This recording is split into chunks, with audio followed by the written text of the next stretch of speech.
ಕೃಷ್ಣಂ ವಂದೇ ಜಗದ್ಗುರುಂ. ಭಾರತೀಯ ವಿದ್ಯಾಭವನ ಬೆಂಗಳೂರು ಶಾಖೆ ಹಾಗೂ ಇಸ್ಕಾನ್ ಸಂಸ್ಥೆಗಳ ವತಿಯಿಂದ ನಡೀತಾ ಇರತಕ್ಕಂತಹ 5 ದಿನಗಳ ಮಹಾಪುರಾಣಗಳ ಮಹಾ ಸಂದೇಶವನ್ನ ತಮ್ಮ ಮುಂದೆ ತೆರೆದಿಡೋದಕ್ಕೆ 4ನೇ ದಿವಸವಾಗಿರ್ತಕ್ಕಂತಹ ಇಂದು ಈ ಅಪರಾಹ್ನ ಸತ್ರದಲ್ಲಿ ನಮ್ಮೊಡನೆ ಇರತಕ್ಕಂತಹ ವಿದ್ವಾಂಸರು ಪ್ರೊಫೆಸರ್ ತ್ರಿಪುರ ಅವರು ಹಾಗೂ ಪ್ರೊಫೆಸರ್ ಡಿ.ಕೆ. ಸುಬ್ರಹ್ಮಣ್ಯಂ ಅವರು, ಅವರಿಬ್ಬರು ಕೂಡ ವೇದಿಕೆಗೆ ಆಗಮಿಸಿ ಸ್ಥಾನವನ್ನು ಗ್ರಹಿಸಬೇಕು ಅಂತ ಕೇಳ್ಕೊತಾ ಇದ್ದೀನಿ.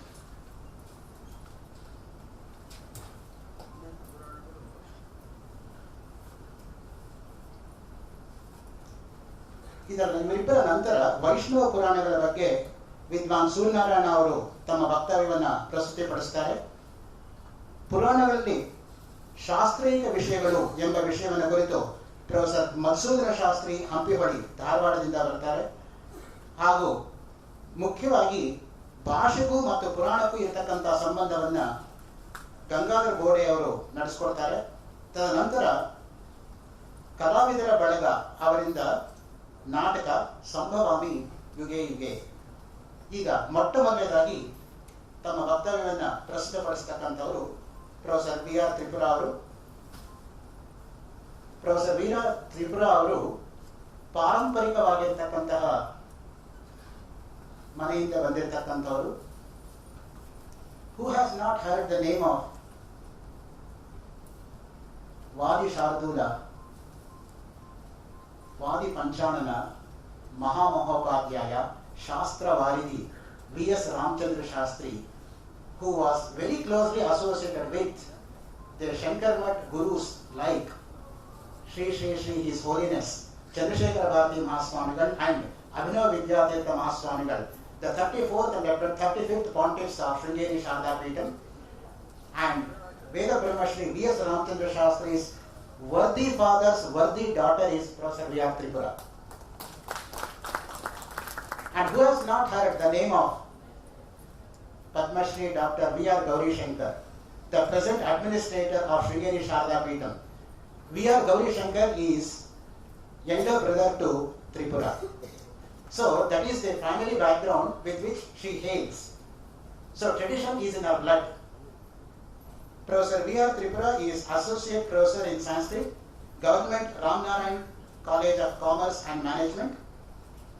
She is a BSc, MA and MPhil certificate in Secretarial Practice, Bharatiya Vidya Bhavan, Delhi. In the forenoon session, K.G. Krishnamurthy was a link between Bharatiya Vidya Bhavan, Mumbai and Bharatiya Vidya Bhavan, Bangalore. She is the link between Bharatiya Vidya Bhavan, Delhi and Bharatiya Vidya Bhavan, Bangalore.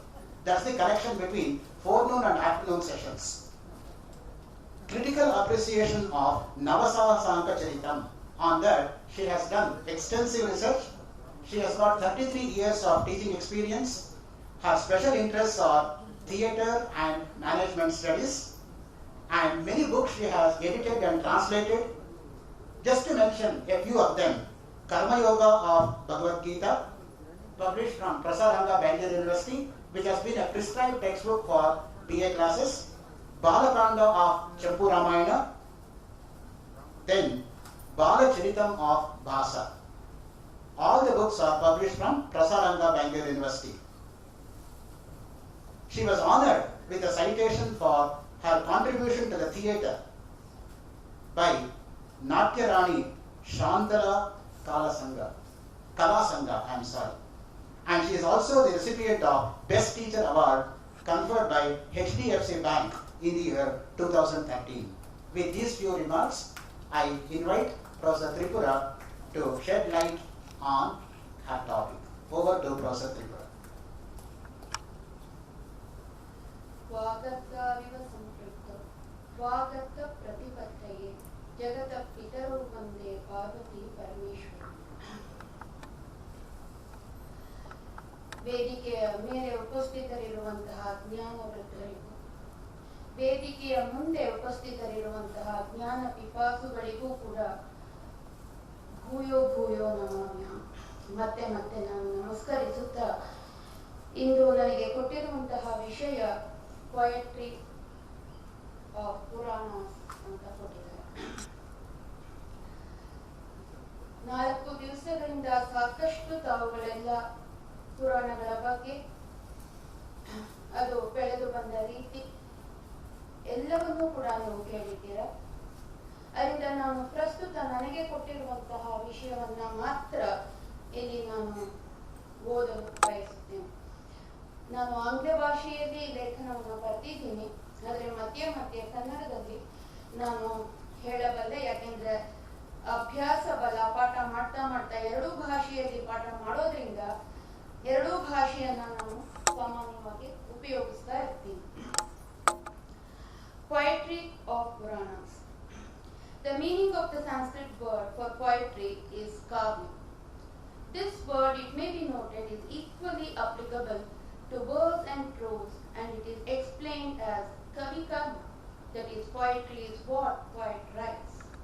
It is also defined as shabdartho sahitotha. The poet's work involves the invention of many new elements, and it is for this reason that in Sanskrit literature the poet is often found compared to the creator. Apare kavya samsare kavirekaha prajapati yatha vai rochate vishvam tathedam parivartate. This is in Dvanyaloka, and it is also found mentioned in Agni Purana. ಈ ಕಾವ್ಯ ಅಂತ ಹೇಳ್ಬೇಕಾದ್ರೆ ಈಗಾಗಲೇ ಈ ಹಿಂದೆ ನಡೆದಂತಹ ಬೆಳಗ್ಗೆನೆ ರಂಗನಾಥ್ ಅವರು ಹೇಳಿದ್ದಾರೆ ಪೊಯೆಟ್ರಿ ಅಂತಂದ್ರೆ ಏನು ಅನ್ನೋದ್ರ ಬಗ್ಗೆ ಅವರು ಸಾಕಷ್ಟು ಮಾಹಿತಿಯನ್ನ ಈಗಾಗಲೇ ಕೊಟ್ಟಿದ್ದಾರೆ. ಈ ಕಾವ್ಯ ಅಂತಂದ್ರೆ ಏನು ಅನ್ನೋದನ್ನ ನಾನು ಒಂದೇ ಒಂದು ಸಣ್ಣ ಕಥೆಯ ಮೂಲಕ ತಮಗೆ ಅದನ್ನ ಸ್ಪಷ್ಟಪಡಿಸಲು ನಾನು ಇಷ್ಟಪಡ್ತೇನೆ. ಧಾರಾನಗರದ ರಾಜ ಭೋಜ, ಅವನೇ ಒಬ್ಬ ಸ್ವತಃ ಕವಿ ಸಾರ್ವಭೌಮ. ಅಷ್ಟೇ ಅಲ್ಲ, ಅವನು ಸಹೃದಯನೂ ಕೂಡ. ಯಾರೇ ಕವಿತೆಯನ್ನ ಬರೆದು ಅವನಿಗೆ ತೆಗೆದುಕೊಂಡು ಹೋಗಿ ಕೊಟ್ರೆ, ಅವನ ಮುಂದೆ ಓದಿದ್ರೆ ಅವರಿಗೆ ಸಾಕಷ್ಟು ಸುವರ್ಣ ನಾಣ್ಯಗಳನ್ನ ಅವನು ಗೌರವವಾಗಿ ಕೊಡ್ತಾ ಇದ್ದ. ಹೀಗೆ ಈ ವಿಷಯವನ್ನ ಕೇಳಿದಂತಹ ಛಾಂದಸರು ಕೆಲವರು ಆ ಊರಿಗೆ ಬಂದು ನಾವು ಒಂದು ಕವಿತೆಯನ್ನ ರಚಿಸೋಣ ಅಂತ ಹೇಳ್ಬಿಟ್ಟು ಅವರೆಲ್ಲ ಕೂತ್ಕೊಂಡು ತಲೆ ಕೆಡಿಸ್ಕೊಂಡು ಕಾವ್ಯವನ್ನ ರಚಿಸ್ತಾರೆ. ಪಾಪ ಒಬ್ಬ ಒಂದು ಅರ್ಧ ಪಾದ ಬರೀತಾನೆ, ಇನ್ನೊಬ್ಬ ಬಹಳ ಕಷ್ಟಪಟ್ಟು ಅರ್ಧ ಪಾದ ಮುಗಿಸ್ತಾನೆ. ಇನ್ನೇನ್ ಮಾಡಿದ್ರು ಅವ್ರಿಗೆ ತೋಚೋದಿಲ್ಲ ಮುಂದೆ ಏನ್ ಬರೀಬೇಕು ಅಂತ. ಅಷ್ಟರಲ್ಲಿ ಕಾಳಿದಾಸ ಆ ಕಡೆ ಬಂದವನು ಏನ್ ಮಾಡ್ತಾ ಇದ್ದೀರಾ ಅಂತ ಕೇಳ್ತಾನೆ. ಅವ್ರು ಹೇಳ್ತಾರೆ, ನೋಡಿ ಸ್ವಾಮಿ, ಹೀಗಿದೆ, ನಮಗೆ ಸುವರ್ಣ ನಾಣ್ಯಗಳನ್ನ ಪಡಿಬೇಕು ಅನ್ನೋ ಒಂದು ಆಸೆ ಇದೆ, ಆದ್ರೆ ಏನ್ ಮಾಡೋದು ನಮ್ಗೆ ತೋಚ್ತಾ ಇಲ್ಲ, ಏನ್ ಬರೀಬೇಕು. ಅವನು ಆಯ್ತು, ನಾನು ಮುಂದಿನ 2 ಪಾದಗಳನ್ನ ನಾನು ಬರ್ಕೊಡ್ತೀನಿ ಅಂತ ಹೇಳ್ಬಿಟ್ಟು ಅವನು ಹೇಳ್ತಾನೆ. ಅದನ್ನ ತೆಗೆದುಕೊಂಡು ಹೋಗಿ ಅವರು ಮರುದಿನ ಭೋಜನ ಮುಂದೆ ಅದನ್ನ ಓದ್ತಾರೆ. ಆ ಪದ್ಯ ಈ ರೀತಿಯಾಗಿದೆ. ಮೊದಲು 2 ಅಂದ್ರೆ ಅವರು ಸೃಷ್ಟಿ ಮಾಡಿ ಛಾಂದಸರು ಮಾಡಿದಂತಹ ಪಾದ ಹೀಗಿದೆ.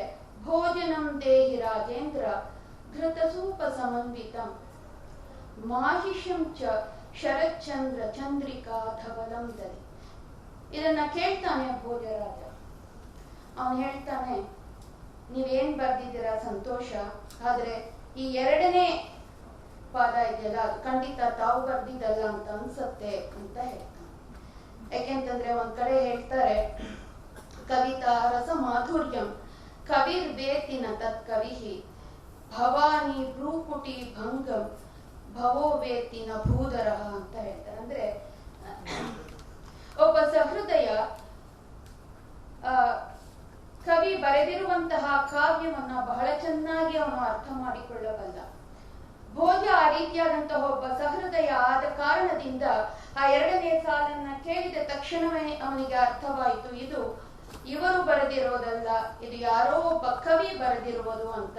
ಅವನು ಕೇಳ್ತಾನೆ, ಹೌದು, ಇದು ನಾವು ಬರ್ದಿರೋದಲ್ಲ, ಕಾಳಿದಾಸ ಬರ್ದಿರೋದು ಅಂತ ಹೇಳ್ತಾರೆ. ಆದ್ರೂ ಕೂಡ ಹೋಗ್ಲಿ ಅಂತ ಅವರಿಗೆ, ಅಂದ್ರೆ ಅವರು ಯಾವ ಕಾರಣಕ್ಕಾಗಿ ಆ ಕಾವ್ಯವನ್ನ ರಚನೆ ಮಾಡಿದ್ರು ಅನ್ನೋ ಒಂದು ಉದ್ದೇಶದಿಂದ ಅವರಿಗೆ ಗೌರವಿಸ್ತಾನೆ ಸುವರ್ಣ ನಾಣ್ಯಗಳಿಂದ. ಅದೇ ಇದು 2ನೇ ವಾಕ್ಯ ಇದೆಯಲ್ಲ, ಯಾಕೆ ಅದು ಒಂದು ಕಾವ್ಯ ಅಂತ ಗುರುತಿಸಿದ ಭೋಜ ಅಂತಂದ್ರೆ, ಅಲ್ಲಿ ಮೊದಲನೇದಾಗಿ ಭೋಜನಂ ದೇಹಿ ರಾಜೇಂದ್ರ. ರಾಜ ನಮ್ಗೆ ಊಟ ಕೊಡು ಅಂತ ಅರ್ಥ. ಘೃತ ಸೂಪ ಸಂಬಂಧಿತ, ಮತ್ತೊಬ್ಬ ಅದಕ್ಕೆ ಸೇರಿಸಿದ ಆ ಊಟದಲ್ಲಿ ಘೃತ ತುಪ್ಪ ಸೂಪ ಸಾರು ಸಂಬಂಧಿತ ಇರ್ಲಿ ಅಂತ ಸೇರಿಸಿದ. ಈ ಕಾಳಿದಾಸ ಸೇರಿಸಿದ್ ಹೇಗಿತ್ತು ಅಂತಂದ್ರೆ ಮಾಹಿಷಂ ಚ ಶರತ್ಚಂದ್ರ ಚಂದ್ರಿಕಾ ಧವಲಂ ದಧಿ. ಆ ಊಟದಲ್ಲಿ ದಧಿ ಮೊಸರು ಇರ್ಲಿ. ಅದು ಎಂತಹ ಮೊಸರು? ಮಾಹಿಷಂ ದಧಿ ಅಂದ್ರೆ ಎಮ್ಮೆ ಹಾಲಿಗೆ ಹೆಪ್ಪಾಕಿ ಮಾಡಿದಂತಹ ಯಾವುದು ಮೊಸರಿದೆ ಆ ಮೊಸರು ಇರ್ಲಿ. ಅದು ಎಂತಹದ್ದಾಗಿರತ್ತೆ ಅಂತಂದ್ರೆ ಬೆಳ್ಳಗಿರತ್ತೆ. ಧವಲಂ ಯಾವ ರೀತಿ ಬೆಳ್ಳಗಿದೆ ಅದು ಅಂತಂದ್ರೆ ಶರತ್ ಚಂದ್ರ, ಶರದ್ ಋತುವಿನ ಚಂದ್ರನ ಚಂದ್ರಿಕಾ ಬೆಳದಿಂಗಳಿನಂತೆ ಧವಲಂ ಬೆಳ್ಳಗಿರುವಂತಹ ದಧಿ, ದಧಿಯನ್ನ ಕೊಡಿ. ನೋಡಿ, ಅವನು ಸುಮ್ಮನೆ ದಧಿ ಅಂತ ಹೇಳ್ಬಿಟ್ಟಿದ್ರೆ ಸಾಕಾಗಿರೋದು, ಆದ್ರೆ ಅವನು ಹಾಗೆ ಹೇಳಲಿಲ್ಲ. ಆ ದಧಿ ಅನ್ನೋದು ಎಂತಹದ್ದು ಅಂದ್ರೆ ಮಾಹಿಷಂ ದಧಿ, ಎಮ್ಮೆ ಹಾಲಿನಲ್ಲಿ ಮಾಡಿದಂತಹ ಮೊಸರು ಹೌದು, ಆದ್ರೆ ಅದರ ಬಣ್ಣ ಸಾಮಾನ್ಯವಾಗಿ ಹಾಲಿನ ಹಸುವಿನ ಹಾಲಿನ ಮೊಸರಿನ ಬಣ್ಣ ಸ್ವಲ್ಪ ಹಳದಿ ಬಣ್ಣಕ್ಕಿರುತ್ತೆ. ಎಮ್ಮೆ ಹಾಲಿಂದು ಬೆಳ್ಳಗಿರತ್ತೆ ಅಂತ ಇಲ್ಲಿರುವಂತಹ ಮಹಿಳೆಯರಿಗೆ ಗೊತ್ತಿರಬಹುದು, ಪುರುಷರಿಗೆ ಗೊತ್ತಿದೆಯೋ ಇಲ್ವೋ ಗೊತ್ತಿಲ್ಲ. ಅದರಿಂದ ಅದು ಎಂತಹ ಹೇಗೆ ಬೆಳ್ಳಗೆ ಇದೆ ಅಂತಂದ್ರೆ ಶರತ್ಚಂದ್ರ ಚಂದ್ರಿಕಾ ಧವಲಂ ಅಂತ ಸೇರಿಸ್ತಾನೆ. ಅಂದ್ರೆ ಒಂದು ಉಪಮೆಯೊಂದಿಗೆ ಶರತ್ಚಂದ್ರ, ಶರದ್ ಋತುವಿನ ಚಂದ್ರನ ಚಂದ್ರಿಕಾ ಬೆಳದಿಂಗಳಿನಂತೆ ಧವಲಂ ಬೆಳ್ಳಗಿರುವಂತಹ ಒಂದು ದಧಿ ಮೊಸರು, ಅದನ್ನ ಹಾಗೆ ಸೇರಿಸಿದಾಗ ಏನಾಗುತ್ತೆ, ಅಲ್ಲಿ ಇರುವಂತಹದ್ದು ಕಾವ್ಯ. ಈ ಕಾವ್ಯ ಬೇರೆಯ ಅಂದ್ರೆ ಈ ಛಾಂದಸರಿಂದ ಆ ಕಾಳಿದಾಸನನ್ನ ಬೇರೆಯಾಗಿ ಮಾಡಿರುವಂತಹ. ಆದ್ದರಿಂದಲೇ ಈ ಕವಿಗಳನ್ನ ಸಾಮಾನ್ಯವಾಗಿ ಕ್ರಾಂತದರ್ಶಿ, ಸರ್ವದೃ ಅಂತಲೂ ಕೂಡ ಕರೀತಾರೆ. ಅಂದ್ರೆ ಅತೀತವಾದುದನ್ನು ಕಾಣುವವರು, ಎಲ್ಲವನ್ನೂ ಕಾಣುವವರು ಅಂತ ಹೇಳ್ತಾರೆ. So Puranas are a religious poetry peculiar to the period that tried to bridge the transition between normal religions and spiritual mentalities. For although this form existed in ancient time, it is only now it has entirely developed and become characteristic as the principal expression of the religious spirit.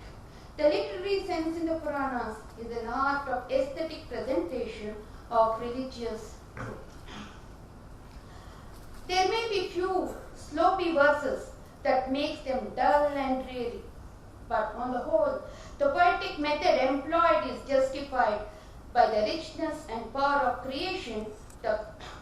The composers of Puranas of different periods generally fit into the definition of a kavi, as they always had intense and vivid observations which found spontaneous utterances. They gave noteworthy literary creation of considerable quality, maintaining much of the direct force and height of the old epic style. Though some critics brand the literary elements in Puranas as inartistic, sloppy language with measureless exaggerations, I have attempted to show under 3 sections that even in spite of some desert spaces, the Puranic literature is a literary production as an art of aesthetic presentation of religious truth, most varied and ample record of the culture of the people. The first section is gleanings from poetic elements found in the Puranas. ಅಂದ್ರೆ poetic elements ಅಂತ ಹೇಳಿದಾಗ ಕಾವ್ಯ ಗುಣಗಳ ಬಗ್ಗೆ ನಾವು ಹೇಳ್ತೀವಿ. ಅಂದ್ರೆ ಕಾವ್ಯ ಅಂತ ಆಗ್ಬೇಕಾದ್ರೆ ಅದರಲ್ಲಿ ವರ್ಣನೆ ಇರಬೇಕು, ಅದು ವರ್ಣನಾತ್ಮಕವಾಗಿರ್ಬೇಕು, ಮತ್ತೆ ಅಲಂಕಾರ ಭೂಯಿಷ್ಠವಾಗಿರ್ಬೇಕು, ವೃತ್ತ ಬಂಧ ಇರಬೇಕು. ಇದೆಲ್ಲವೂ ರಸ ಭಾವ ಇವೆಲ್ಲವೂ ಇದ್ದಾಗ ಮಾತ್ರ ಆ ಚತುಷ್ಪದಿ ಅಂದ್ರೆ 4 ಸಾಲುಗಳಲ್ಲಿ ಇರುವಂತಹ ಪದ್ಯ ಅದು ಕಾವ್ಯ ಅಂತ ಅನ್ನಿಸ್ಕೊಳ್ಳೋದು. ಸೊ ಅಂತಹದ್ದೇನಾದ್ರೂ ಇದೆಯಾ ಈ ಪುರಾಣಗಳಲ್ಲಿ ಅಂತ ನೋಡಿದಾಗ ಖಂಡಿತ ಇದ್ದೇ ಇದೆ.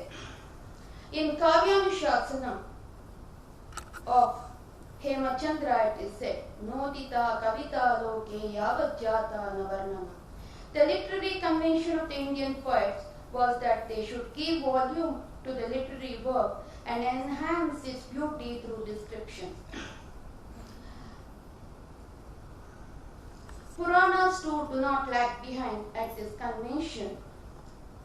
A natural description of autumn season in 15 stanzas, interspersed with highly philosophical thoughts, are found in Vishnu Purana that can be cited as an example. Here I quote only 2 to 3 stanzas for want of time. Tayor viharatostatra Rama Keshavayoho Braje Pravrityatita Vikasat Sarojacha Abhavatsha Mayura Mauninaha Tastuhu Parityakta Madavane Asaratam Pariknyaya Samsarasyeva Yoginaha Taraka Vimale Vyomni Rarajakhanda Mandalaha Chandrascharamadehatma Yogi Sadhukulet. ಈ ಎಲ್ಲ ಪದ್ಯಗಳಲ್ಲಿ ಎರಡನೇ ಸಾಲು ಸಾಮಾನ್ಯವಾಗಿ ದಾರ್ಶನಿಕ ತತ್ವವನ್ನ ಸೂಚಿಸುವಂತಹ ಸಾಲುಗಳು ಆಗಿದೆ. ಅಂದ್ರೆ ಅದೆಲ್ಲವೂ ಕೂಡ ಉಪಮೆಗಳು. ಆದರೆ ಉಪಮೆಯಲ್ಲಿ ಉಪಯೋಗ ಮಾಡಿದಾಗ ದಾರ್ಶನಿಕ ತತ್ವವನ್ನ ಸೂಚಿಸುವಂತಹ ಸಾಲುಗಳಾಗಿ ಅಲ್ಲಿ ಉಪಯೋಗಿಸಲ್ಪಟ್ಟಿದೆ. The description ends thus: ನಭಸೋಭ್ರಾನ್ ಭುವಪಂಕಾನ್ ಕಾಲುಷ್ಯಂ ಚಾಂಬಸ Sharath ಇಂದ್ರಿಯಾಣೀಂದ್ರಿಯಾರ್ಥೇಭ್ಯಃ ಪ್ರತ್ಯಾಹಾರ ಇವಾಹರ. In Naradiya Purana, Vishnu Purana and others, we come across number of verses of finest verb and skillful workmanship. Vamana in his Kavya Alankara Sutrani says, Kavyam Grahyam Alankara. ಅಲಂಕಾರ ಇಲ್ಲದೆ ಹೋದ್ರೆ ಅದು ಕಾವ್ಯವಾಗಿ ಇರೋದಕ್ಕೆ ಸಾಧ್ಯವಿಲ್ಲ. ಕಾವ್ಯವನ್ನ ಅಲಂಕರಿಸುವುದೇ ಅಲಂಕಾರ. ಉದಾಹರಣೆಗೆ ಒಂದು ಉಪಮಾ ಅಲಂಕಾರ, ಅದು ಅರ್ಥಾಲಂಕಾರ ಅಂತ ಕರೀತಾರೆ. ವಿಷ್ಣು ಪುರಾಣದಲ್ಲಿ ಬರುವಂತಹ ಒಂದು ಶ್ಲೋಕವನ್ನ ಇಲ್ಲಿ ನಾನು ಹೇಳೋದಕ್ಕೆ ಇಷ್ಟಪಡ್ತೀನಿ. ತತಃ ಸಮುಕ್ಷಿಪ್ಯ ಧರಾಂ ಸ್ವದಂಶ್ರಯ ಮಹಾವರಾಹಃ ಸ್ಫುಟಪದ್ಮಲೋಚನಃ ರಸಾತಲಾ ದುಪ್ಪಲ ಪತ್ರ ಸನ್ನಿಭಃ ಸಮುತ್ತಿತೋ ನೀಲ ಇವಾಚರೋಮಃ. ಅದೇ ರೀತಿಯಾಗಿ ಶಬ್ದ ಅಲಂಕಾರ. ಇವತ್ತು ಬೆಳಗ್ಗೆ ರಂಗನಾಥ್ ಕೂಡ ಅದನ್ನ ಒಂದ್ಸತಿ ಹೇಳಿದ್ರು. ಶಬ್ದಾಲಂಕಾರದಲ್ಲಿ ಅನುಪ್ರಾಸ ಅಂತ ಒಂದು ಶಬ್ದ ಅಲಂಕಾರ. ಪದಗಳು ರಿಪೀಟ್ ಆಗಿ ಹೋಗ್ತಾ ಇರುತ್ತೆ. ತಪಸ್ ತಪಸ್ಯೌ ಮಧುಮಾಧವೌ ಚ ಶುಭ್ರ ಶುಚಿಶ್ಚಾಯನಮುತ್ತರಂ ಸ್ಯಾತ್ ನಭೋ ನಭಸ್ಯೋ ಅತೈಷಶ್ಚ ಸೋರ್ಜಃ ಸಹ ಸಹಸ್ಯಾವಿತಿ ದಕ್ಷಿಣಾಂ ಸ್ಯಾತ್. ಅಂದ್ರೆ ಹಿಂದಿನ ಕಾಲದಲ್ಲಿ ಸೂರ್ಯ ಉತ್ತರಾಯಣದ ಕಡೆಗೆ ಹೋಗ್ಬೇಕಾದ್ರೆ ಹಾಗೂ ದಕ್ಷಿಣಾಯನದ ಕಡೆಗೆ ಹೋಗ್ಬೇಕಾದ್ರೆ ಆ 6 ತಿಂಗಳಿಗೆ ಬೇರೆ ಬೇರೆ ಹೆಸರನ್ನ ಇಡ್ತಾ ಇದ್ರು. ಅದು ತಪಃ ತಪಸ್ಯ, ಮಧು ಮಾಧವ, ಶುಕ್ರ ಶುಚಿ. ಇದು ಅವನು ಉತ್ತರಾಯಣದ ಕಡೆಗೆ ಹೋಗ್ಬೇಕಾದ್ರೆ ಇಡುತ್ತಿದ್ದಂತಹ ಆ ತಿಂಗಳುಗಳಿಗೆ ಇಡುತ್ತಿದ್ದಂತಹ ಹೆಸರು. ನಭೋ ನಭಸ್ಯ ಇಶ ಸೋರ್ಜ ಸಹ ಸಹಸ್ಯ. ಇದು ಅವನು ದಕ್ಷಿಣಾಯನದ ಕಡೆಗೆ ತಿರುಗಬೇಕಾದ್ರೆ ಆ ತಿಂಗಳುಗಳಿಗೆ ಇಡುತ್ತಿದ್ದಂತಹ ಹೆಸರುಗಳು. ಆದರೆ ಆ ವಾಡಿಕೆ ಈಗ ಅದು ಇಲ್ಲ. An example for Rupaka or metaphor from Narada Purana: ಗಗನಾರ್ಣವ ಮಾಣಿಕ್ಯ ಚಾಂದ್ರ ದಾಕ್ಷಾಯಿಣಿ ಪತೆ ಗೃಹಾನಾರ್ಯಂ ಮಯಾ ದತ್ತಂ Ganesha ಪ್ರತಿತ್ಕದ. The statement Chando vrittaischa vividaihi anvitam vidusham priyam holds good even for the Puranas, though many critics call it pedestrian and prosaic. Here I quote 2 unique meters. ಪೃಥ್ವಿ ಅನ್ನೋದು ಒಂದು ವೃತ್ತ. ಅದರಲ್ಲಿ 17 ಅಕ್ಷರಗಳು ಇರುವಂತಹ ವೃತ್ತ. ಮಂದಾಕ್ರಾಂತದಂತೆ ಅದು ಕೂಡ ಒಂದು 17 ಅಕ್ಷರಗಳಲ್ಲಿ ಹೇಳುವಂತಹ ವೃತ್ತ. ಚಲತ್ ಕನಕ ಕುಂಡಲೋಲ್ಲಸಿತ ಚಾರು ಖಂಡಸ್ಥಲಂ ಸುಘೋಣಧರ ಮದ್ಭುತ ಮಿತ ಮುಖಾಂಬುಜಂ ಸುಂದರಂ ಸ್ಫುರದ್ ವಿಮಲ ರತ್ನ ಯುಕ್ ಕನಕ ಸೂತ್ರ ನಗ್ಧಂ ದದತ್ ಸುವರ್ಣ ಪರಿಮಂಡಿತಂ ಸುಭಗ ಪೌಂಡರೀಕಂ ನಖಂ. ಇನ್ನೊಂದು ಉದಾಹರಣೆ ಭುಜಂಗ ಪ್ರಯಾಗ. ಸಾಮಾನ್ಯವಾಗಿ ನೀವೆಲ್ಲ ಕೇಳಿರಬಹುದು ಶಾರದಾ ಭುಜಂಗ, ಸುಬ್ರಹ್ಮಣ್ಯ ಭುಜಂಗ ಅಂತ. ಅದಕ್ಕೆ ಯಾಕೆ ಭುಜಂಗ ಅಂತ ಹೆಸರಿಟ್ಟಿದ್ದಾರೆ ಅಂತಂದ್ರೆ ಅಲ್ಲಿ ಉಪಯೋಗಿಸಿರುವಂತಹ ವೃತ್ತದ ಕಾರಣಕ್ಕಾಗಿ. ಭುಜಂಗ ಪ್ರಯಾತ ಅಂತಾನೆ ಆ ವೃತ್ತದ ಹೆಸರು. ಅಂದ್ರೆ ಆ ಶ್ಲೋಕಗಳಲ್ಲಿ ಬರುವಂತಹ ಎಲ್ಲ ಪದ್ಯಗಳು ಕೂಡ ಅಂದ್ರೆ ಆ ವೃತ್ತದಲ್ಲಿ ಹೇಳಿರುವಂತಹದ್ದು. ಭುಜಂಗ ಅಂತಂದ್ರೆ ಸರ್ಪ, ಭುಜಂಗ ಪ್ರಯಾತ ಅಂದ್ರೆ ಸರ್ಪ ಯಾವ ರೀತಿಯಾಗಿ ಅದು ಹೋಗತ್ತೆ ಅದೇ ರೀತಿಯಾಗಿ ಇಲ್ಲೂ ಕೂಡ ಆ ಅಕ್ಷರಗಳು ಮೇಲೆ ಕೆಳಗೆ ಹೋಗ್ತಾ ಇರುತ್ತೆ. ಒಂದು ಉದಾಹರಣೆ ನಾರದ ಪುರಾಣದಿಂದ, ಸಮಧೂ ಸರೋಸರಸ್ಥಲೇ ದೇನುತುಲ್ಯ ಸುಪುಷ್ಟಾಂಗಮಷ್ಟಾಪದಕಲ್ಪದೀಪ್ತಂ ಕಟೀರಸ್ಥಲೇ ಚಾರು ಜಂಘಾಂತಯುಗ್ಮಂ ಪಿನದ್ದಂ ಗುಣ ಕಿಂಕಿಣಿ ಜಾಲಧಾಮ್ನ ಹಸಂತಂ ಹಸದ್ಬಂಧು ಜೀವ ಪ್ರಸೂನ ಪ್ರಭಾ ಪಾಣಿ ಪಾದಾಂಬುಜೋದಾರಕಾಂತ್ಯ ದಧಾನಾಂ ಕರೆ ದಕ್ಷಿಣೆ ಪಾಯಸಾನ ಸುಹಯ್ಯಂ ಕವೀನಾಂ ತಥಾ ವಾಮಹಸ್ತೆ. ಅಂದ್ರೆ ಇದು ಶ್ರೀಕೃಷ್ಣನ ಅಂಗಾಂಗಗಳನ್ನ ವರ್ಣನೆ ಮಾಡುವಂತಹ ಶ್ಲೋಕ. ಅದು ಭುಜಂಗ ಪ್ರಯಾತದಲ್ಲಿ ಆ ಶ್ಲೋಕಗಳನ್ನ ಮಾಡಿದ್ದಾರೆ. The earliest work, Puranic literature, were profusely containing metrical quotations that added some poetical charm. In Vayu Purana, we come across a gatha, a metrical quotation where a father celebrates a pilgrimage undertaken by his son to Gaya. Gayam yasyati yaha putraha sanastratha bhavishyati Gayam prapte sutam drishtva pitrunam utsavo bhavet.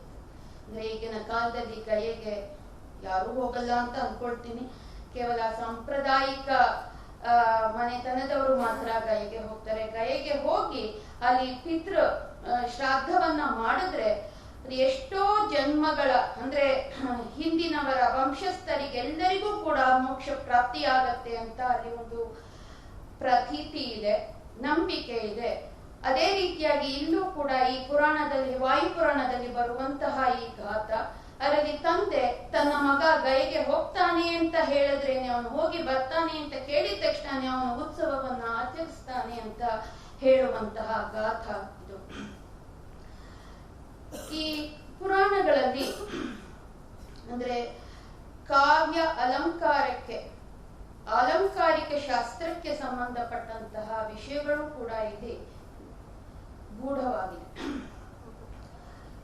Truly, Mamata, while categorizing the literature, puts Purana Samhita under Sahrit Samhita. He says, Sahrit Samhita tatparyavat Puranaditihasebhyaha shabdartha gunabhavena rasangabhuta vyapara pranavataya vilakshanam yat kavyam. He takes as examples 2 stanzas from Vishnu Purana for Alankara Vyangyatvam.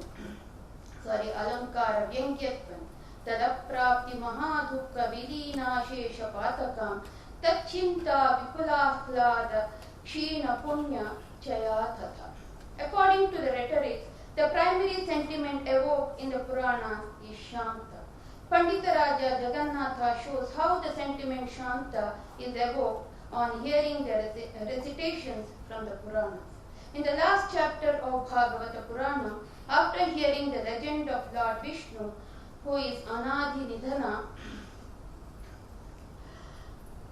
King Parikshit says, Bhagavan, Takshakadipyo mrityupyo na vivemyaham, pravishto brahma nirvanam, abhayam darshitam tvaya. Is this not a proof enough to support Pandita Raja Jagannatha that peace envelops the mind on hearing the Purana, and Parikshit gets ready to embrace death devoid of fear? The chapters from 337 and 339 of Agni Purana elucidate the Alankara Shastra. Most of the stanzas match with that of Dandin's Kavya Dasha and Bhoja's Shringara Prakash. It says, Na bhava hinosti raso, na bhavo rasavarchitaha, bhavayanti raso rasanebihi bhavyante cha rasai. There is no rasa without bhava, and there is no bhava which is entirely divested of a rasa. According to Shringara Rasa concept as found in Agni Purana, Rasa is an expression of supreme joy of highest being called Parabrahma. This concept shows its roots in philosophy or say mysticism. Gleanings from later Sanskrit poets. The Puranic ideas and images, poetic and aesthetic, spirituality of the religions has inspired many Sanskrit poets. They have triggered the talent of the poets, proving that the creative genius of the Indian mind has not declined. Some Puranas seem to derive its first shaping and motive from classical poems of Kalidasa. A certain number take for their theme episodes of ancient and Puranic legends. Since the composition of some Puranas are supposed to have happened in the Gupta period, it is difficult to decide who inspired whom. For example, the genealogy of Surya Vamsha given in Vishnu Purana has been followed by Kalidasa in Raghuvamsha with a slight change. Many accept the date of Shiva Purana as 10th century. The author seems to have drawn inspiration from the court epic of Kumara Sambhavam, as extensive similarity can be seen between the two in the theme. For example, a stanza in Shiva Purana, Rudra Samhita, Shiva Purana's Rudra Samhita, Parvati Khanda 27/20 runs thus. Tvam Striratnam Tava Pita Raja Nikhila Puprit Tathavidam Patim Kasmat Pukrena Tapasehase. Compare this with Divam Yedi Prarthayase Vrithashramaha Pituhu Pradeshaha Tava Deva Bhumayaha Atopayantaram Alam Samadhina Naratnam Anvishyati Mrukyate Tat. 2-3 ದಿವಸಗಳಿಂದ ಬಹಳ ಹಿರಿಯರನ್ನ ಪರಿಚಯ ಮಾಡ್ಕೋಬೇಕಾದ್ರೆ ನಮ್ಮ doctor S Ranganath ಅವರು ಈ ಸಾಲನ್ನ ಅವಾಗ ಹೇಳ್ತಾನೆ ಇರ್ತಾರೆ. ನರತ್ನ ಮನ್ವಿಷ್ಯತಿ ಮೃಗ್ಯತೆ ಹಿತ ಅಂದ್ರೆ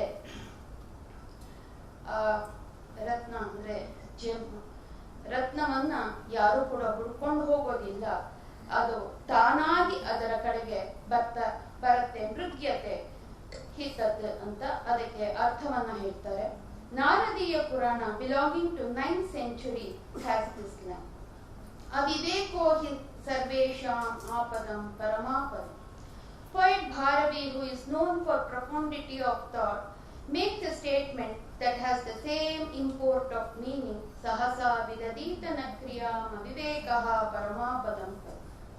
The Bhagavata Purana, departing to a great extent from the popular Puranic style and manner, rich with ornately literary form of speech, is a remarkable work full of subtlety, thought and beauty.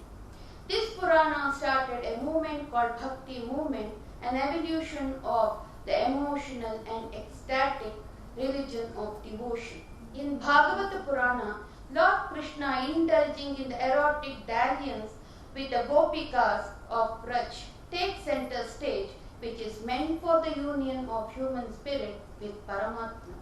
This had immense influence on poet Jayadeva, who in his Gita Govindam leads the devout to ecstasy and creates an internal longing and reunion of human spirit with Supreme Being.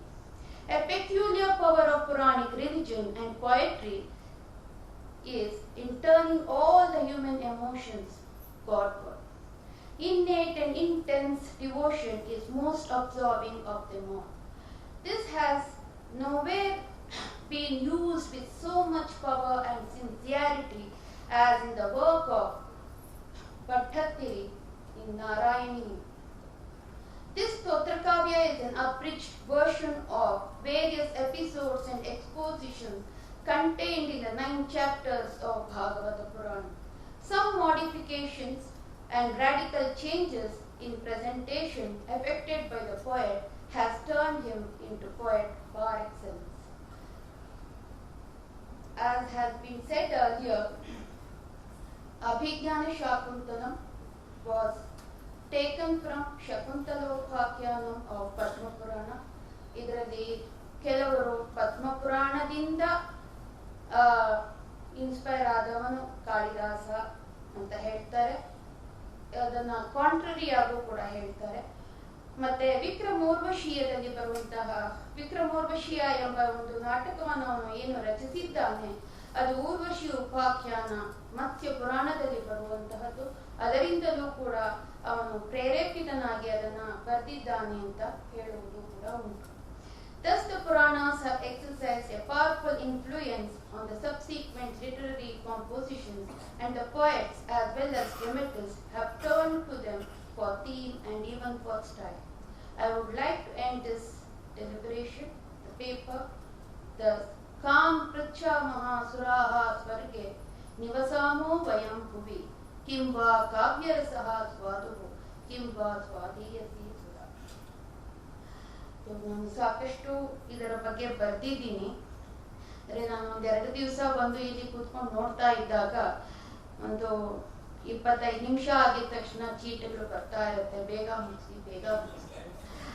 ಅದಕ್ಕೆ ನಾನು ಅಂತಹ ಚೀಟಿಗಳನ್ನ ತಗೋಬಾರ್ದು ಅಂತ ಹೇಳ್ಬಿಟ್ಟು ನಾನು ಮನೆಯಲ್ಲಿ ಕೂತ್ಕೊಂಡು ಇದನ್ನ ಆದಷ್ಟು ಸಂಕ್ಷೇಪ ಮಾಡಿ ಬರೆದ್ಬಿಡೋಣ, ಎಲ್ಲಾ ವಿಷಯಗಳನ್ನ ಹೇಳೋಣ ಅನ್ನೋ ಕಾರಣದಿಂದ. ಯಾಕೆಂತಂದ್ರೆ ನಾವು ಆರಂಭದಿಂದ ಶುರು ಮಾಡಿದ್ರೆ ಏನು ವಿಷಯ ನಾವು ಹೇಳ್ತಾ ಇದೀವಿ ಅದನ್ನ ಬಿಟ್ಬಿಡ್ತೀವಿ. ಅದರಿಂದ ಆ ವಿಷಯವನ್ನ ನಾನು ಇಲ್ಲಿ ಹೇಳ್ಬೇಕು ಅನ್ನೋ ಒಂದು ಉದ್ದೇಶದಿಂದ ನಾನು ಅದನ್ನ ಸಂಕ್ಷೇಪ ಮಾಡಿ ನನಗೆ ಎಷ್ಟರ ಮಟ್ಟಿಗೆ ನನಗ್ ಗೊತ್ತಿದ್ಯೋ ಅದನ್ನ ನಾನು ಇಲ್ಲಿ ಹೇಳಿದ್ದೀನಿ. ಇಲ್ಲೇನಾದ್ರೂ ತಪ್ಪಿದ್ರೆ ದಯವಿಟ್ಟು ಕ್ಷಮೆ ಇರ್ಲಿ ಅಂತ ಕೇಳ್ಕೊಂಡು ಈ ನನ್ನ ಅಂದ್ರೆ ನನಗೆ ಇದೊಂದು ಅವಕಾಶವನ್ನ ಕೊಟ್ಟಿದ್ದಕ್ಕಾಗಿ ಡಾಕ್ಟರ್ ಎಸ್ ರಂಗನಾಥ್ಗೆ, ಭಾರತಿ ವಿದ್ಯಾಭವನಕ್ಕೆ ಹಾಗೂ ಇಸ್ಕಾನ್ಗೆ ನಾನು ಬಹಳಷ್ಟು ಆಭಾರಿಯಾಗಿದ್ದೇನೆ ಅಂತ ಹೇಳಿ, ಹಾಗೆ ಈ ನನ್ನ ಬಾಲಿಶವಾದಂತಹ ಮಾತು ಅಂತಾನೆ ಹೇಳ್ತೀನಿ. ಯಾಕೆಂದ್ರೆ ನಾನು ವಾಗ್ಮಿ ಅಲ್ಲ, ಪಂಡಿತಳು ಅಲ್ಲ. ಮನೆಯಲ್ಲಿ ಹುಟ್ಟಿರಬಹುದೋ ಏನೋ ನನಗೆ ಗೊತ್ತಿಲ್ಲ, ಅಂದ್ರೆ ಹುಟ್ಟಿರಬಹುದು ಹೌದು, ಆದ್ರೆ ಆ ಪಾಂಡಿತ್ಯ ಅನ್ನೋದು ನನಗೆ ಖಂಡಿತ ಇಲ್ಲ. ಆ ಕಾರಣದಿಂದ ನಾನು ಏನು ಓದಿದ್ದೀನಿ, ಏನು ತಯಾರಿ ಮಾಡಿ ನಿಮ್ಮ ಮುಂದೆ ಇಟ್ಟಿದ್ದೀನಿ ಅದನ್ನ ನೀವು ಕೇಳಿದ್ದೀರಾ. ನಿಮಗೂ ಕೂಡ ನಾನು ಆಭಾರಿಯಾಗಿದ್ದೇನೆ ಅಂತ ಹೇಳ್ತಾ ವಿರಮಿಸ್ತೀನಿ. Thank you. ಇಲ್ಲಿವರೆಗೂ ಕೂಡ ಪ್ರೊಫೆಸರ್ ತ್ರಿಪುರ ಅವರು ಬಹಳ ವಿನಯವಾಗಿ ಹೇಳಿಕೊಂಡ್ರು, ಪಂಡಿತನಲ್ಲಿ ಹುಟ್ಟಿರಬಹುದು ಅಂತ. ಬಹುದೇನೋ ವಾದಿಶಾರ್ದೂಲ ಪಂಡಿತರತ್ನ ಪಂಡಿತರಾದ VS ರಾಮಚಂದ್ರ ಶಾಸ್ತ್ರಿಗಳ ಮಗಳಾಗಿ ಶೃಂಗೇರಿ ಶಾರದಾ ಪೀಠದ ಈಗಿನ ಆಡಳಿತಾಧಿಕಾರಿಗಳಾಗಿರ್ತಕ್ಕಂಥ ಪದ್ಮಶ್ರೀ ಡಾಕ್ಟರ್ VR ಗೌರಿಶಂಕರ್ ಅವರ ತಂಗಿಯಾಗಿ ನಾನು ಹುಟ್ಟಿರಬಹುದು ಅಂತ ಹೇಳಿದ್ರೆ ಏನು, ಹುಟ್ಟೇ ಇದ್ದಾರೆ, ಬಹುದು ಇಲ್ಲ ಏನೂ ಇಲ್ಲ. ತಂದೆ ವಾದಿಶಾರ್ದೂಲ, ಅಣ್ಣ ನೋಡಿದ್ರೆ ಪದ್ಮಶ್ರೀ, ಇನ್ನು ಅದಕ್ಕಿಂತ ಬೇಕಾದ. ಬಹಳ ವಿನಯವಾಗಿ ಪ್ರಾರಂಭದಲ್ಲಿ ಕಾಳಿದಾಸನನ್ನು ಅವರು ಉದ್ಧರಿಸಿದರು. ಕವಿ ಹೇಗಿರಬೇಕು, ಕಾಳಿದಾಸ ಹ್ಯಾಕ್ ಕವಿ ಅಂತ. ತಕ್ಷಣ ನನ್ನ ಮನಸ್ಸಿಗೆ ಹೋಗಿದ್ದು ಬಾಣನ ಒಂದು ಮಾತು. ಬಾಣ ಪೂರ್ವ ಭಾಗ ಮಾತ್ರ ಬರೆದ ಕಾದಂಬರಿನ, ಉತ್ತರ ಭಾಗ ಬರೆಯಕ್ಕೆ ಆಗ್ಲಿಲ್ಲ ಅವನ ಕೈಯಲ್ಲಿ. ಅವನಿಗೆ 2 ಮಕ್ಕಳಿದ್ರು. ಯಾರು ನನ್ನ ಉತ್ತರ ಭಾಗವನ್ನ ಪೂರ್ತಿ ಮಾಡಕ್ ಸಮರ್ಥರು ಅಂತ ಪರೀಕ್ಷೆ ಮಾಡಕ್ಕೋಸ್ಕರ 2 ಕರ್ಕೊಂಡೋದ. ಒಂದು ಬಡ್ಕಲ್ ಮರ, ಒಂದು ಎಲೆನೂ ಇಲ್ಲ, ಎಲ್ಲ ಎಲೆಗಳು ಉದುರೋಗಿದೆ. ಅದ್ರ ಮೇಲೆ ಒಂದು ಹಾವು ಕೂತಿದೆ. ಮೊದಲೇ ಅವನಿಗೆ ಕೇಳ್ದ, ನೀನ್ ವರ್ಣನೆ ಮಾಡಪ್ಪ ಅಂತ. ಅವನು ವರ್ಣನೆ ಮಾಡ್ದ. ಶುಷ್ಕೋ ವೃಕ್ಷ ಸ್ತಿಷ್ಠ ತ್ಯಗ್ರೆ ತದುಪರಿ ಕಶ್ಚಿತ್ ಸರ್ಪೋಪ್ಯಸ್ತಿ. ಏನಾದ್ರೂ ಕಾವ್ಯ ಇದೆ ಅದರಲ್ಲಿ. ಆ ಮರ ಎಷ್ಟು ಶುಷ್ಕವಾಗಿದೆಯೋ ಅವ್ನು ಹೇಳ್ತಕ್ಕಂಥ ಶಬ್ದಗಳು ಅಷ್ಟೇ ಶುಷ್ಕವಾಗಿದೆ. 2ನೇ ಮಗನ್ ಕೇಳಿ ನೀನ್ ವರ್ಣನೆ ಮಾಡು ಅಂತ ಹೇಳಿದ. ನೀರಸ ತರುರಿವ ವಿಲಸತಿ ಪುರತಃ ತದುಪರಿ ಕ್ರೀಡತಿ ಭುಜತಃ ಕಶ್ಚಿತ್. ಬಂತು ನೋಡಿ ಕಾವ್ಯಾಂಶ. ಶುಷ್ಕ ಅಂದ್ರೆ ಒಂದೇ ಅರ್ಥ, ನೀರಸ ಅಂದ್ರೆ ಒಂದೇ ಅರ್ಥ. ಆದ್ರೆ ಶಬ್ದ ನೋಡಿ ಹೇಗೆ ಬರುತ್ತೆ. ಅವನ ಅಸ್ಥಿಯಿಂದ ಇವನು ವಿಲಸತಿಯಿಂದ, ಅವನ ಸರ್ಪ ಅಂತ ಇವನು ಭುಜಗಃ ಅಂತ ಕಾವ್ಯಾಂಶ ಬಂದ್ಬಿಡ್ತು. ನೀನು ಪೂರ್ತಿ ಮಾಡು ಅಂತ ಹೇಳ್ದ ತನ್ನ 2ನೇ ಮಗನಿಗೆ. ಅವನ ಹೆಸರು ಪುಲಿಂದ ಅಥವಾ ಭೂಷಣ ಭಟ್ಟ ಅಂತ. ಅದರಿಂದಾನೆ ಪೂರ್ವ ಭಾಗವನ್ನು ಮಾತ್ರ ಪ್ರಿಸ್ಕ್ರೈಬ್ ಮಾಡ್ತಾರೆ ಹೊರತು ಮಕ್ಕಳಿಗೆ ಉತ್ತರ ಭಾಗ ಕಾದಂಬರಿ ಪ್ರಿಸ್ಕ್ರೈಬ್ ಮಾಡಲ್ಲ. ಯಾಕಂದ್ರೆ it is not written by Bana but is son Bhushana Bhatta Pulinda. Second point ಅವ್ರು ಹೇಳಿರ್ತಕ್ಕಂಥದ್ದು, ಕವಿ ಅಂದ್ರೆ ಏನು ಅನ್ನೋದನ್ನು ಡಿಫೈನ್ ಮಾಡಿದ್ರು ಪ್ರಾರಂಭದಲ್ಲಿ. ಯಾರು ಕವಿ? ನಾನ್ ಋಷಿ ಕುರುತೆ ಕಾವ್ಯಂ ಋಷಿಕ್ಕಿಲ ದರ್ಶನ. ಯಾವನ ದಾರ್ಶನಿಕನೋ ಅವನು ಕವಿ, ಯಾವನ ಕವಿಯೋ ಅವನ ದಾರ್ಶನಿಕ. ಕವಿರ್ ಮನೀಷಿ ಪರಿಭೂ ಸ್ವಯಂಭೂ. ಎಂತ ಮಾತು ನೋಡಿ. ಮನೀಷಿ ಅಂದ್ರೆ ಏನು? ಮನಸ್ವಿನ್ ಯೈ ನಮಃ. ಲಲಿತಾ ಸಹಸ್ರನಾಮದಲ್ಲಿ ಬರುತ್ತೆ. ಮನಸ್ಸಿನ ಮೇಲೆ ಸಂಪೂರ್ಣವಾಗಿರ್ತಕ್ಕಂಥ ಹತೋಟಿಯನ್ನ ಯಾರು ಇಟ್ಕೊಂಡಿರ್ತಾರೋ ಅವರು ಮನೀಷಿ ಅಥವಾ ಮನಸ್ವಿನಿ ಎಂಬತಕ್ಕಂಥ ಹೆಸರು. ಆ ಮನಸ್ಸಿರ್ತಕ್ಕಂಥವರೇ ಕವಿಗಳಾಗಕ್ಕೆ ಸಾಧ್ಯ. ವಯಮಪಿ ಕವಯಃ ತೇಪಿ ಕವಯಃ ಸಾಮಾನ್ಯ ಕವಯಸ್ತು ಕೇವಲ ಕವಯಃ ಅಂತ. ನಾವು ಕವಿಗಳೇ ಸ್ವಾಮಿ, ಅವರು ಕವಿಗಳೇ. ಸಾಮಾನ್ಯ ಕವಿಗಳು ಕೋತಿಗಳು ಒಂದು ಕೊಂಬೆಯಿಂದ ಒಂದು ಕೊಂಬೆಗೆ ಹಾರೋ ಹಾಗೆ ಪ್ರಾಸಕ್ಕೋಸ್ಕರ ನಾನು ಬೆಳಗ್ಗೆ ಉದ್ಧರಿಸಿದ ಹಾಗೆ ಸ್ವಾಮಿ ರಂಗಪ್ರಿಯರು 1975ನೇ ಇಸ್ವಿನಲ್ಲಿ ಪಾಠ ಮಾಡುವಾಗ ನಾನು ಹೇಳಿದ ಶ್ಲೋಕ ಹ್ಯಾಕ್ ಕವಿತ್ವ ಬರೀಬಾರ್ದು ಅನ್ನೋದಕ್ಕೆ. ಅಗೋ ಚಂದ್ರ ಬಿಂಬ, ಈಗೋ ನಾಂದ್ರ ಕಂಬ, ತಗೋ ತಾಮ್ರ ಚಂಬ. ಆ ರೀತಿ ಕವಿತ್ವ ಮಾಡಬೇಡಿ. ಪ್ರಾಸ ಇದೆ ಆದ್ರೆ ಕವಿತ್ವ ಇಲ್ಲ, ಹಾಗೆ ಮಾಡಬೇಡಿ ಅನ್ನೋ ದೃಷ್ಟಿಯಿಂದ how to do, how not to do ಎರಡೂ ಕೂಡ ಕವಿತ್ವ ಅನ್ನೋದಕ್ಕೆ. ಆ ದೃಷ್ಟಿಯಿಂದಲೇ ವಿದ್ವತ್ ಕವಯಸ್ತು ಕವಯಃ ಸಾಮಾನ್ಯ ಕವಯಸ್ತು ಕೇವಲ ಕವಯಃ ಅಂತ. ಅದಕ್ಕೆ ಕ್ಲಾಸಿಕ್ ಎಕ್ಸಾಂಪಲ್ ಅಂದ್ರೆ ವೇದಾಂತ ದೇಶಿಕರು. ಕವಿತ್ವದಲ್ಲೂ ನಿಷ್ಣಾತರು, ತಾರ್ಕದಲ್ಲೂ ನಿಷ್ಣಾತರು. ತಾರ್ಕಿಕರಿಗೆ ಕವಿತ್ವ ಬರಲ್ಲ, ಕವಿತ್ವರಿಗೆ ತಾರ್ಕಿಕ ಬರಲ್ಲ. ಸಾಮಾನ್ಯವಾಗಿ ಎರಡರಲ್ಲೂ ನಿಷ್ಣಾತರು. ಕವಯೋಪಿ ನಾಣ್ಯೆ ಶಾಸ್ತ್ರೇಪಿ ನಾಣ್ಯೆ ಅವ್ರು ಹೇಳ್ಕೊತಾರೆ. ಯಾವ್ದು ಬರ್ತೇವೆ ಬಾ ಯುದ್ಧಕ್ಕೆ, ಕಾವ್ಯ ಮಾಡ್ತೇವೆ ನಾನು ಮಾಡ್ತೀನಿ, ಶಾಸ್ತ್ರಕ್ಕೆ ಬರ್ತೇವೆ ಇಳಿ, ಯಾವ್ದಕ್ಕೆ ಇಳಿತೇ ಇಳಿ ನಾನು ನೋಡ್ಕೋತೀನಿ ಅಂತ ಹೇಳಿದ್ರು. ಅದು ಕವಿತ್ವ ಅಂದ್ರೆ. ಆದರೆ English ಪೊಯಿಟ್ರಿನಲ್ಲಿ poets are liars because they reflect a reflection. Plato, Republic, volume 14. All poets are liars because they take you away from reality and you are duped. Keats, if poetry does not come as naturally as a flower to a tree, it better not come at all.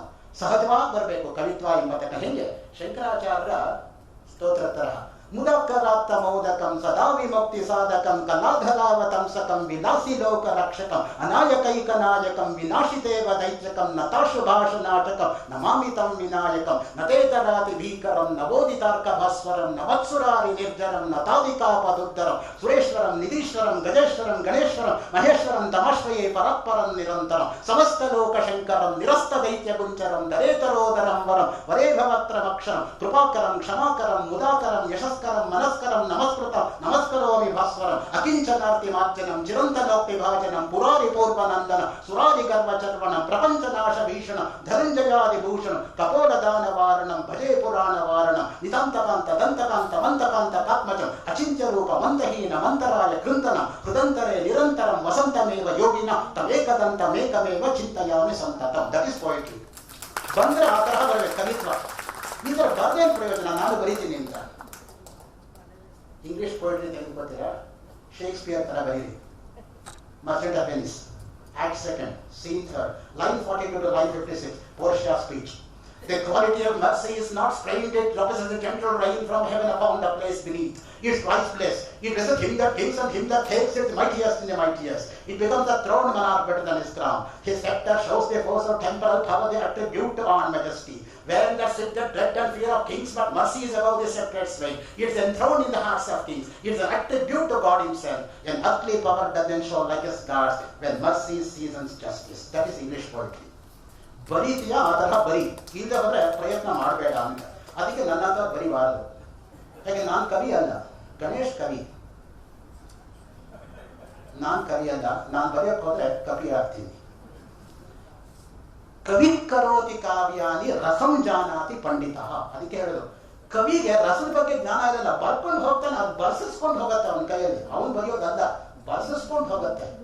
You should be first rate poetry and not nth rate poetry. ಆ ದೃಷ್ಟಿಯಿಂದಲೇ ಪದಗಳು ಬರ್ತಾ ಇರಬೇಕು. ಪುಂಕಾನಿಕ ಚಟಿ ನಿಖಿಲ ಚಟಿ ಕದಂಬತರು ಅಟೀಶನ ಕಿಪಟಲಿ ಕೋಟೀರ ಚಾರುತರ ಕೋಟಿ ಮಣಿ ಕಿರಣ ಕೋಟಿ ಕಲಂಬಿತ ಪದ ವಾಟೀಶು ಗಂಧ ಕುಟ ಷಟೀ ಕವಿತ್ವ ಪರಿಪಾಟಿ ಮಗ ತ್ರಿವಸುತ. ಶಂಕರಾಚಾರ್ಯ ಅಂಬಾಷ್ಟಕ 22 ಅಕ್ಷರಗಳಿಗೆ ಕೊನೆ ಆಗ್ತಕ್ಕಂಥ ಅಶ್ವಧಾಟಿ ವೃತ್ತದಲ್ಲಿ ಬರೆದಿರ್ತಕ್ಕಂಥ ಕಾವ್ಯ. ಇವತ್ತು ಅಶ್ವಧಾಟಿ ವೃತ್ತದಲ್ಲಿ ಬರೆದಿರ್ತಕ್ಕಂಥ ಏಕೈಕ ವ್ಯಕ್ತಿ ಅಂದ್ರೆ ಶತಾವಧಾನಿ ಗಣೇಶ್. ಶಂಕರಾಚಾರ್ಯ ಯಾವ ಅಶ್ವಧಾಟಿ ವೃತ್ತ ಪ್ರಯತ್ನ ಮಾಡಿದ್ರು ಅಶ್ವಧಾಟಿಯನ್ನೇ ಕುರಿತು ಗಣೇಶ್ ಅವರು ಬಂದಿದ್ದಾರೆ. ನಮಗೆ ನಮ್ಮವರ ಮಹತ್ವನೇ ನಮಗೆ ಗೊತ್ತಿರಲ್ಲ, ಅದಕ್ಕೋಸ್ಕರ ಗೊತ್ತುಪಡಿಸ್ತಾ ಇದ್ದೀನಿ ಅಷ್ಟೇ. ನಮ್ದು ಇನ್ನೇನು ಬೇರೆ ವಿಷಯ ಅಲ್ಲ. ಯಾಕಂದ್ರೆ ಅವರಂತೂ ಹೇಳ್ಕೊಡಲ್ಲ, ನಮಗೆ ಗೊತ್ತಾಗಲ್ಲ. ಯಾರು ಅವ್ರಿಗೆ ಗೊತ್ತಿರೋರಾದ್ರೂ ತಮಗೆ ಗೊತ್ತುಪಡಿಸ್ಬೇಕಲ್ಲ, ಅದಕ್ಕೋಸ್ಕರ ಗೊತ್ತುಪಡಿಸ್ತಾ ಇದ್ದೀನಿ. ಮುಖ್ಯವಾಗಿ ರೂಪಕವನ್ನ ನಾರದೀಯ ಪುರಾಣದ ಹಿನ್ನೆಲೆಯಲ್ಲಿ ಡೆವಲಪ್ ಮಾಡಿದ್ದಾರೆ ತ್ರಿಪುರ ಅವರು. ಯಾವ ರೀತಿಯಾಗಿ ರೂಪಕ ನಾರದೀಯ ಪುರಾಣದಲ್ಲಿ ಬಂದಿದೆ ಅಂತ ಹೇಳಿದ್ರೆ, ನನಗೆ ರೂಪಕ ಅಂದ್ರೆ ನಮ್ಮ ಮನಸ್ಸು ಹೋಗ್ತಕ್ಕಂದ್ರೆ ಕಠೋಪನಿಷತ್ತಿಗೆ ಆತ್ಮಾನಂ ರಥಿನಂ ವಿದ್ದಿ ಶರೀರಂ ರಥಮೇವತು ಬುದ್ಧಿಂದು ಸಾರಥಿಂ ವಿದ್ದಿ ಮನ ಪ್ರಗ್ರಹವೇವಚ ಇಂದ್ರಿಯಾಣಿ ಹಯಾನಾವುಹು ವಿಷಯಾಂಸ್ತೇಷು ಗೋಚರ ಆತ್ಮ ಇಂದ್ರಿಯ ಮನೋಯುಕ್ತಂ ಭೋಕ್ತೆ ಜಾಹುರ್ಮನೀಷಿಣಃ. ಅದು ರೂಪಕ ಅಲಂಕಾರ ಅಂದ್ರೆ. ರಥರೂಪಕ ಕಲ್ಪನೆ ಇದೆ ನೋಡಿ, ಯಾವುದು ಶ್ರುತಿನಲ್ಲಿ. ಅದ್ರ ಬಗ್ಗೆ ಲಾಸ್ಟ್ ಇಯರ್ ಇದೇ ಸಭಾಂಗಣದಲ್ಲಿ ಮಾತಾಡಿದವರು ಯಾರು? Nagaratna Hegde. She spoke on poetry of Upanishads and this is poetry of Puranas. That is Nagatna Hegde, this is Tripura. That is Upanishads, this is Puranas. That is Bharati Vidyavan, this is Bharati Vidyavan. That is ISKCON, this is ISKCON. Therefore ISKCON is equal to ISKCON, Bharati Vidyavan is equal to Bharati Vidyavan. ಅನನ್ವಯ ಅಲಂಕಾರ ಅದು. ತ್ರಿಪುರ ಮಾತಾಡಿರೋದು ನಾನೇನು ಹೇಳ್ತಾ ಇಲ್ಲ. ಅನನ್ವಯ ಅಲಂಕಾರ ಅಂದ್ರೆ ಹೇಗಿದೆ ಅಂತ ಅಷ್ಟೇ. ಅದ್ರ ಬಗ್ಗೆ ಇನ್ನು ಅವ್ರು ಹೇಳ್ತಾ ಮಂದಾಕ್ರಾಂತ ವೃತ್ತದ ಬಗ್ಗೆ ಹೇಳಿದ್ರು ಒಂದು ಮಾತನ್ನ. ಮಂದಾಕ್ರಾಂತ ವೃತ್ತ ಗೋಳ್ ವೃತ್ತ. ಅದು ಪತಿ ಪತ್ನಿಯರ ಅಗಲಿಕೆ ಇರುವಾಗ ಮೇಘದೂತದಲ್ಲಿ ಕಾಳಿದಾಸ ಬಳಸಿರೋದು ಮಂದಾಕ್ರಾಂತ ವೃತ್ತ. ಮಂದಂ ಮಂದಂ ಮುದತಿ ಪವನಃ ಚಾಲುಗೂಲೋ ಯಥಾಮಿ. ಹೋಗ್ಬೇಕಲ್ಲಪ್ಪ ಇವನ್ ಕ್ಲಾಸ್ಗೆ ಅನ್ಕೊಂಡು ವಿದ್ಯಾರ್ಥಿಗಳು ನಿಧಾನ ಮಾಡ್ಕೊಂಡು ಬರ್ತಾರೆ ಅಂತ ಅಷ್ಟೇ. ಮಂದಾಕ್ರಾಂತ ವೃತ್ತ ಗೋಳ್ ವೃತ್ತ. ಅದು ನಿಧಾನಕ್ಕೆ. ಅದೇ ಸಿನಿಮಾಗಾದ್ರೆ ಓಡೋಗ್ತಾರೆ. ಸಿನಿಮಾ ಅನ್ನೋದು ಗೊತ್ತಿಲ್ಲ ಅವ್ರಿಗೆ. ಸಿನಿಮಾ ಅನ್ಕೊಂಡು ಹೋಗ್ತಾರೆ. Stars scintillate in the sky, cine stars sin till late in their day. ಅಷ್ಟೇ ಆಗಿರೋದು. ಈ ದೃಷ್ಟಿಯಿಂದ ಇಲ್ಲಿವರೆಗೂ ಕೂಡ ಭಾಗವತ ಪುರಾಣದ ಬಗ್ಗೆ, ವಿಷ್ಣು ಪುರಾಣದ ಬಗ್ಗೆ ಅತ್ಯದ್ಭುತವಾಗಿ ಉಪಮ, ಅನುಪ್ರಾಸ, ರೂಪಕ, ಭುಜಂಗ ಪ್ರಯಾತ, ಮಂದಾಕ್ರಾಂತ ಇತ್ಯಾದಿ ಇತ್ಯಾದಿ ಅಲಂಕಾರ ವೃತ್ತಗಳ ಸಾರ ಸರ್ವಸ್ವವನ್ನ ತ್ರಿಪುರ ಅವರು ತೆಗೆದಿಟ್ಟಿದ್ದಾರೆ. ಅವರಿಗೆ ಭಾರತೀ ವಿದ್ಯಾಭವನ ಹಾಗೂ ಇಸ್ಕಾನ್ ಸಂಸ್ಥೆಗಳ ವತಿಯಿಂದ ಗೌರವವನ್ನು ಸಮರ್ಪಿಸಬೇಕು ಎಂಬುದಾಗಿ ಹಿರಿಯರಾಗಿರ್ತಕ್ಕಂತಹ ಪತ್ಯ ಶ್ರೀಧರ ಅವರು ದಯಮಾಡಿ ವೇದಿಕೆಗೆ ಬಂದು ಭಾರತೀ ವಿದ್ಯಾಭವನದ ಅಭಿಮಾನಿಗಳು, ಕೊಡುಗೈ ದಾನಿಗಳು ಆಗಿರ್ತಕ್ಕಂತಹ ಹಿರಿಯರು, ಜ್ಞಾನವೃದ್ಧರು, ವಯೋವೃದ್ಧರು ಅವರ ದಯಮಾಡಿ ವೇದಿಕೆಗೆ ಬಂದು ಇಲ್ಲಿ ಬರೋಷ್ಟೊತ್ತಿಗೆ ಇನ್ನು ಮುಂದೆ ಕಂಟಿನ್ಯೂ ಆಗ್ತೀನಿ ಸರ್. ಪಂಡಿತ ರಾಜ ವಿ.ಎಸ್. ರಾಮಚಂದ್ರ ಶಾಸ್ತ್ರಿಗಳ ಪುತ್ರಿ ಪದ್ಮಶ್ರೀ ಡಾಕ್ಟರ್ ವಿ.ಆರ್. ಗೌರಿಶಂಕರ್ ಅವರ ಸಹೋದರಿಯಾದಂತಹ ವಿ.ಆರ್. ತ್ರಿಪುರ ಅವರಿಗೆ ಈಗ ಗೌರವಾರ್ಪಣೆ.